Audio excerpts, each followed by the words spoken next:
네, 오늘 이 요한복음 말씀으로 하나님과 동행하고 있습니까? 라는 제목으로 말씀을 나누기 원합니다.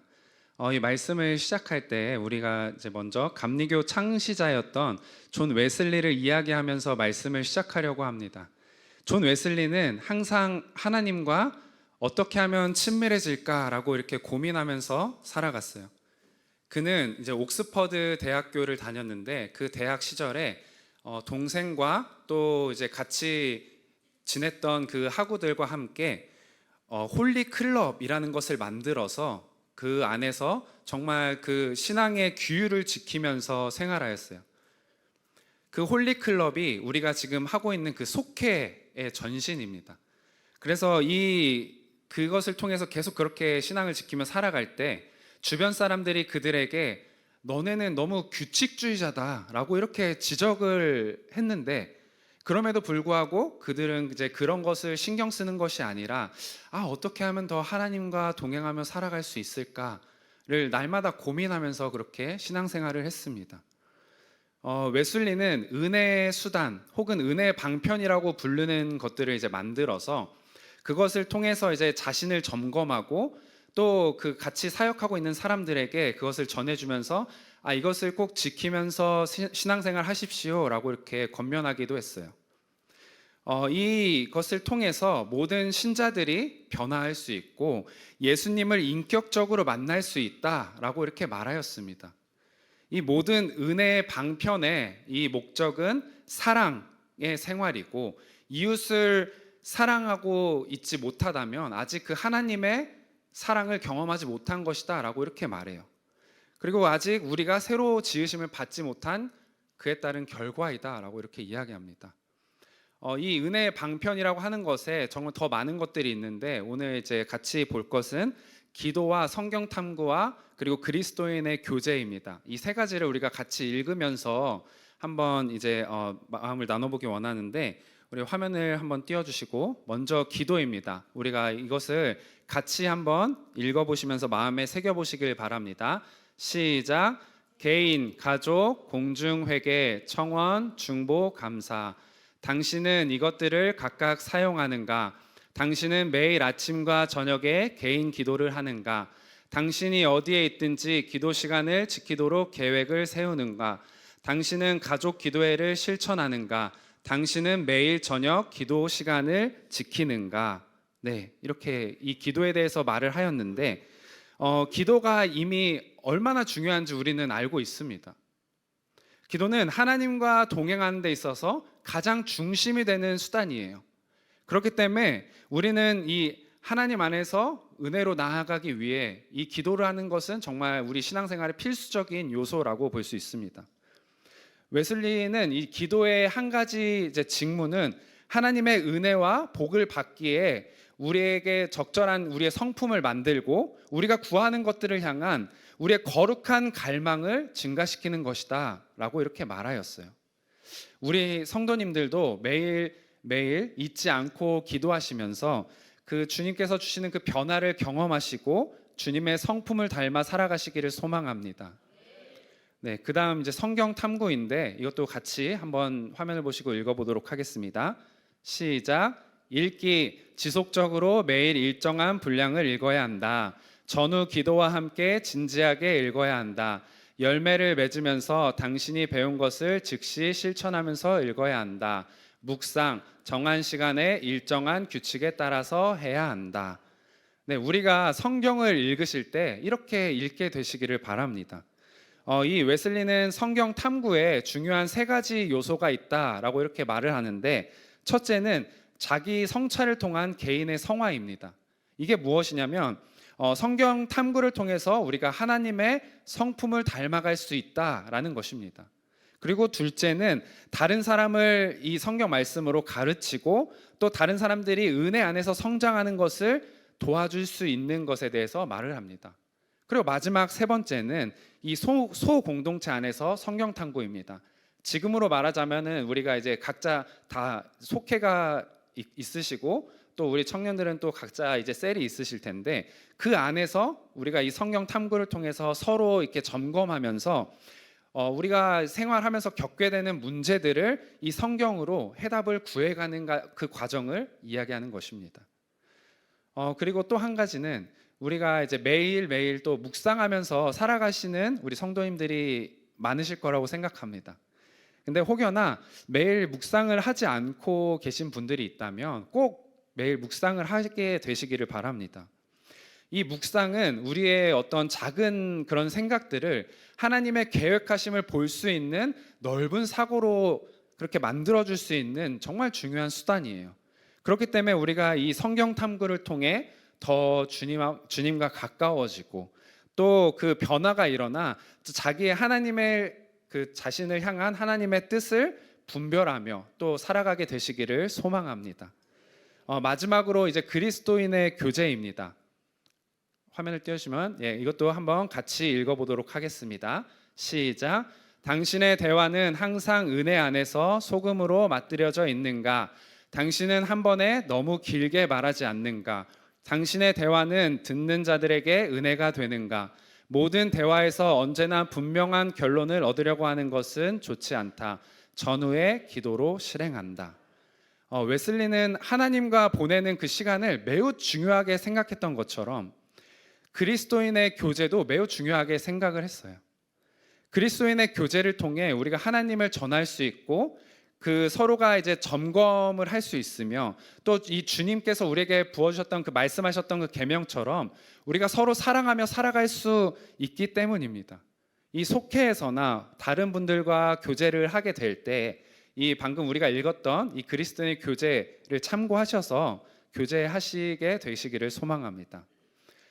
이 웨슬리는 이 세 가지 우리가 읽었던 이 은혜의 수단을 통해서 이것들을 우리의 삶에 적용하면서 살아갈 때에 주님의 은혜를 깨닫게 되는데 그 칭의의 은혜, 즉 이제 하나님께서 그 빛을 나에게 이렇게 비추어 주셔서 나를 향하신 그 하나님의 사랑을 깨닫게 되며 또 이제 성화의 은혜, 이게 뭐냐면 또 우리의 속사람이 변하고 하나님의 성품으로서의 회복이 일어나며 새로운 피조물로서 살아갈 수 있게 된다라고 이렇게 이야기합니다.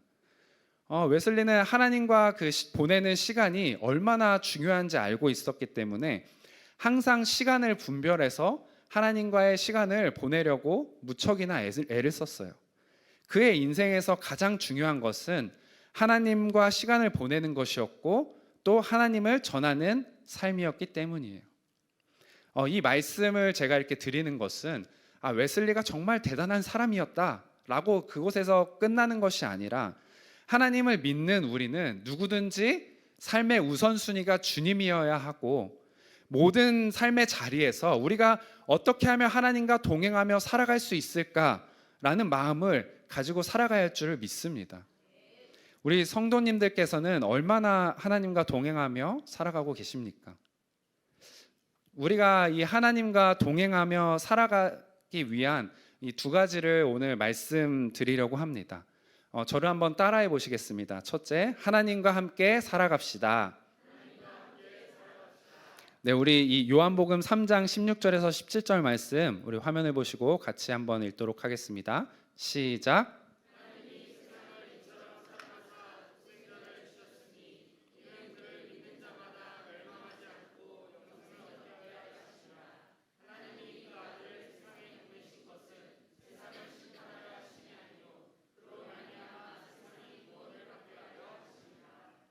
아멘. 이 오늘 본문은 예수님께서 이제 그 니고데모와 대화하는 그 대화 중에 일부입니다. 예수님께서는 니고데모에게 물과 성령으로 거듭나야 된다라고 이렇게 말씀하시면서 그 이후에 이 말씀을 이어서 하셨습니다. 하나님께서 세상을 사랑하셔서 우리에게 독생자 예수님을 보내주셨고 그를 믿는 자마다 영생을 얻는다. 이 요한복음 3장 16절은 우리가 너무 잘 알고 있다시피 성경에서 가장 핵심이 되는 구절입니다. 우리는 이 구절을 통해 하나님의 사랑이 자기 중심적이 아니다라는 것을 알 수 있습니다. 하나님께서 세상을 사랑하셔서 모든 사람을 구원하기 위해 독생자를 우리에게 보내주셨다. 그것은 독생자를 우리에게 주셨다는 것은 우리에게 모든 것을 주셨다라는 것을 의미합니다. 하나님의 사랑은 자기 자신을 내어주는 사랑임을 우리가 이 말씀을 통해 알 수 있는 것이죠. 우리가 누군가를 이렇게 사랑을 하게 되면은 그 사람을 위해 온갖 희생을 합니다. 아무리 바빠도 그 사람과의 어떤 연락은 절대 놓치지 않고, 또 몸이 힘들어도 그 사람을 만나러 가게 돼요. 그리고 내 시간을 그 사람과 함께 사용하기 위해서 정말 그 조금의 주저함도 얻게 됩니다. 우리가 그렇게 하나님과 보내는 시간이 주저함이 없게 되기를 소망합니다. 매일 바쁘게 살아가면서 예배 자리에 이렇게 매번 오시는 것도 우리가 하나님을 사랑하기에 할 수 있는 것이라고 생각합니다. 그러나 좀 더 성숙한 우리는 주일 예배를 드렸으니 한 주간은 내 삶에만 몰두하는 그 오류를 범하면 안 됩니다. 우리를 구원하시기 위해서 자기 자신을 내어주신 그 하나님의 사랑을 우리가 깨달았다면, 우리가 경험했다면 우리의 우선순위는 매일 하나님과의 시간을 보내는 것에 있어야 합니다. 우리가 늘 시간을 분별하셔서 매일 말씀을 읽고 묵상하며 기도로 주님 앞에 나아가게 되시기를 소망합니다. 우리의 이 바쁜 일상 가운데서도 우리가 정말 시간을 분별하여서 주님과의 그 교제를 하기 위해서 그렇게 하나님께 나아간다면 그것이 하나님을 향한 우리의 진정한 사랑 고백이 될 줄 믿습니다. 우리가 다른 것을 할 수 있음에도 불구하고 우리의 시간을 구별하여 주님과 함께하는 그 시간을 갖는다면 주님께서는 그 인생 가운데 함께 하실 줄 믿습니다. 우리가 하나님과 동행했던 이 모세의 삶을 한번 보기 원합니다. 모세는 이스라엘 백성들을 인도할 때에 하나님께 나아가야 할 길과 백성들의 문제를 기도하며 항상 나아갔어요. 모세는 이동할 때 항상 이렇게 장막을 치고 주님께 나아가는 시간을 가졌습니다. 그렇기에 주님께서는 그 말씀에 보면 사람이 자기 친구와 이야기하는 것 같이 모세와 대면하여 말씀하셨다라고 이렇게 말씀하십니다. 그리고 그에게 나아가야 할 길을 항상 알려주셨어요. 성도님들께서도 늘 하나님과 동행하며 살아가시고, 그럴 때 하나님께서 모세에게 그러셨듯이 우리의 기도에 응답하시고 우리의 나아가야 할 길을 알려주실 줄 믿습니다. 우리 로마서 14장 8절 말씀도 같이 한번 읽어보도록 하겠습니다. 시작. 우리가 살아도 주를 위하여 살고 죽어도 주를 위하여 죽나니 그러므로 사나 죽으나 우리가 주의 것이로다. 아멘. 그리스도인들은 어느 곳에 있든지 이 말씀처럼 살아가야 될 줄 믿습니다. 사나 죽으나 주의 것이다 라는 고백에는 어떤 의미가 포함되어 있을까요? 우리가 하는 모든 말과 행동이 주님을 위한 것이 되어야 한다라는 것을 의미합니다. 우리가 하는 일, 우리가 하는 사역, 또 우리의 가정생활 등 우리가 어느 곳에서 무슨 일을 하든지 간에 그것이 주님께 영광이 되어야 함을 말하는 것이에요. 우리가 살아가는 목적이 하나님께 영광을 올려드리기 위함이 된다면 우리의 자신의 어떤 기분과 나의 유익이 아니라 다른 사람의 유익을 위해 살아가게 될 줄을 믿습니다. 하나님을 믿는 우리에게 누군가가 당신의 주인은 하나님이십니까? 라고 이렇게 질문을 한다면 아마 여기 계신 모든 분들은 네, 나의 주인은 하나님이십니다 라고 이렇게 대답할 거예요. 그런데 우리가 살아가는 그 순간들 속에서 누군가가 나의 어떤 자존심을 조금 건드렸을 때 아니 어떻게 나한테 이럴 수가 있어? 그 사람 아직도 부족하네 이렇게 생각을 하고 판단하고 정죄를 한다면 아직 우리 삶의 주인은 나인 것이에요. 예를 들어서 내가 어떤 시한부 죽을 병에 걸려서 시한부 판정을 받았어요. 그런데 누군가가 기증을 해주어서 수술을 받고 살아나게 되었어요. 그렇다면 우리는 그 순간부터 매일 감사하며 살아가지 않겠습니까? 당장 내일 죽어도 이상하지 않은데 누군가로 인해 살아났다면 나에게 더 이상 무엇이 중요하겠습니까? 하루하루가 매일 새로운 삶인데요. 예수님께서 우리를 위해 죽으시고 다시 살아나셨음을 믿으십니까?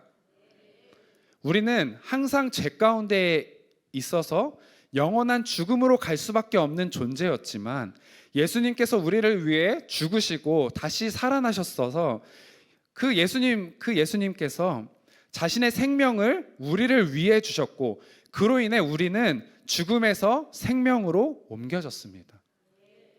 그러니 자연스레 우리의 고백은 우리가 방금 읽었던 이 로마서 말씀처럼 우리는 살아도 주를 위하여 살고 죽어도 주를 위하여 죽나니 사나 죽으나 우리는 주님의 것입니다가 되어야 합니다. 저를 한번 따라해 보시겠습니다. 사나 죽으나 우리는 주의 것입니다. 아멘. 우리의 모습 가운데 여전히 내 자아가 살아있는지 돌아보기를 원합니다. 하나님께서 나를 위해 죽으시고 또 예수님께서 나를 위해 죽으시고 다시 살아나셨는데, 그것을 믿는다면 우리는 우리의 어떤 자존심을 내세울 것이 아니라 하나님의 영광을 위해서 더 겸손해지고 더 낮아져서 나의 삶이 주인이 하나님인 삶을 살아가야 합니다. 물론 나의 주인이 하나님인 삶을 살아가는 것이 결코 그렇게 쉽지만은 않습니다. 그러나 하나님께서는 우리에게 처음부터 완벽함을 바라지 않으세요. 하나님께서는 우리의 믿음이 성장해 가는 것을 기대하시고 원하시는 것이에요. 어제보다 오늘 더 하나님과 가까워지시는 성도님들 되시기를 소망합니다. 우리 같이 요한복음 3장 18절 말씀 같이 읽도록 하겠습니다. 시작. 그를 믿는 자는 심판을 받지 아니하는 것이요 믿지 아니하는 자는 하나님의 독생자의 이름을 믿지 아니하므로 벌써 심판을 받은 것이니라. 아멘. 우리는 살아갈 때, 매일매일 살아갈 때에 나의 경제력, 나의 지식, 나의 배경을 믿고 살아갈 때가 있습니다. 우리가 열심히 해서 얻은 것들이 잘못되었다라고 말하기 위함이 아니에요. 하나님께서 주신 그 기회로 우리가 열심히 살아서 이룬 것들은 맡겨주신 것에 최선을 다한 것이기 때문에 우리가 충분히 누릴 수 있어요. 그러나 여기서 하나 알아야 되는 것은 내가 무엇을 의지하고 살아가는지 점검할 수 있어야 합니다. 돈이나 학력 또는 나의 직업으로 인해서 내가 만족함을 누리려고 한다면 나의 삶의 주인은 여전히 나이고 하나님을 믿는 것이 아니라 세상의 것들을 믿는 태도입니다. 그렇다면 이 말씀에서는 벌써 심판을 받았다라고 이렇게 말씀하시는 것이에요. 이 세상은 하나님께 이미 속해 있으므로 정말 지혜로운 우리의 자세는 우리의 모든 것을 주님께 맡겨드리고 주님이 나의 길을 인도하신다라는 그런 믿음으로 살아가는 태도인 줄 믿으시기를 바랍니다. 그 믿음을 갖는 것이 먼저이고 그 다음 각자에게 맡겨주신 그 일들에 최선을 다해 살아가야 되는 것입니다. 우리 두 번째입니다. 같이 한번 따라해 보시겠습니다. 우리는 회개해야 합니다. 우리가 하나님과 동행하려면 가장 우선시 되어야 하는 것은 회개해야 하는 것이에요. 이 마태복음에 보면 예수님께서 세례 요한에게 세례를 받으신 후에 마귀에게 시험을 받으셨어요. 그 시험을 이기신 후에 공생애를 시작하시면서 예수님께서 제일 먼저 하신 말씀이 무엇이었나요? 회개하라, 천국이 가까이 왔다입니다. 이 회개라는 단어는 이 원어로 메타노에오라고 읽습니다. 마음을 고치다, 돌아서다라는 뜻으로 죄로 향해 있던 우리의 시선을 하나님께로 돌리는 것, 그리고 죄의 행동이나 행위로부터 돌아서서 다시는 그것을 보지 않는 것을 말합니다. 성도님들께서는 정말 죄를 회개하셨습니까? 죄로부터 돌이키셨습니까? 우리가 회개했다면 우리 삶에서 그에 따른 변화가 있어야 합니다. 우리가 진짜 회개했고 주님께로 돌이켰다면 우리 주변에서 우리에게 맺힌 그 회개의 열매를 볼 수 있어야 합니다.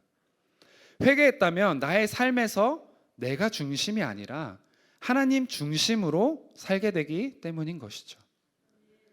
진정한 회개는 나는 죽고 예수로 사는 삶인 줄 믿으시기를 바랍니다. 제가 어디서 교육을 받았을 때 듣고 적용하려고 노력했던 것이 있었습니다. 그것이 무엇이냐면 이 상황에서 예수님이셨으면 어떻게 하셨을까라는 질문이에요. 나에게 정말 큰 시련이 찾아왔어요. 그럴 때에 이때 예수님이셨으면 어떻게 하셨을까라고 이렇게 질문해 보시고, 내가 생각했을 때 정말 도저히 감당이 안 되는 어떤 그런 상황이 찾아왔을 때에도 이 상황 가운데 예수님이셨으면 어떻게 하셨을까라고 질문을 한번 해보시길 바랍니다. 이렇게 살아갈 때에, 매일매일 살아갈 때 내 생각대로 사는 삶이 아니라 예수님을 따라 살아가려는 삶으로 변화될 줄을 믿습니다. 우리 요한복음 3장 19절에서 20절 말씀, 우리 화면을 보시고 같이 읽도록 하겠습니다. 시작.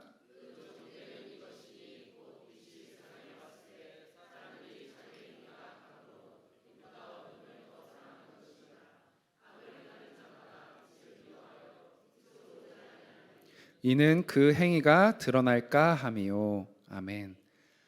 이 말씀은 회개하지 않는 자들의 전형적인 모습을 보여주고 있어요. 빛보다 어둠을 더 사랑하는 것이에요.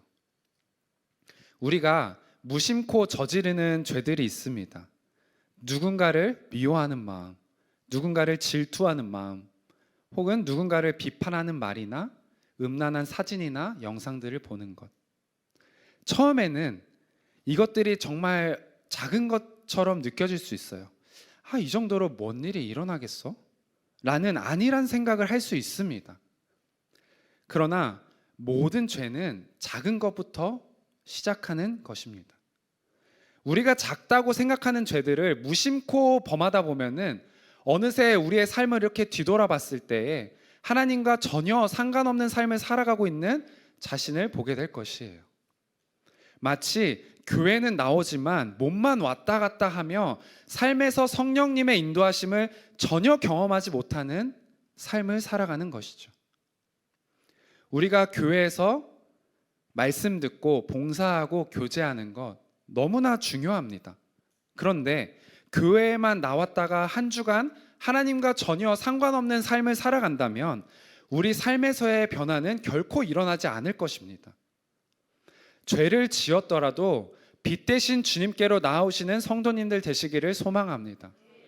우리 각자 모두가 해결되지 않는 어떤 죄의 문제들이 있을 수가 있어요. 그러나 끊임없이 회개함으로 주님 앞에 나아왔을 때에 언젠가 그 문제가 해결되어 있는 그 경험을 하게 될 줄 믿습니다. 우리 이 말씀을 읽고 말씀을 마무리하도록 하겠습니다. 요한복음 5장 27절에서 28절 말씀인데 세번역 버전으로 같이 한번 읽어보도록 하겠습니다. 시작. 또 아버지께서는 아들에게 심판하는 권한을 주셨다. 그것은 아들이 인자이기 때문이다. 이 말에 놀라지 말아라. 무덤 속에 있는 사람들이 다 그의 음성을 들을 때가 온다. 아멘.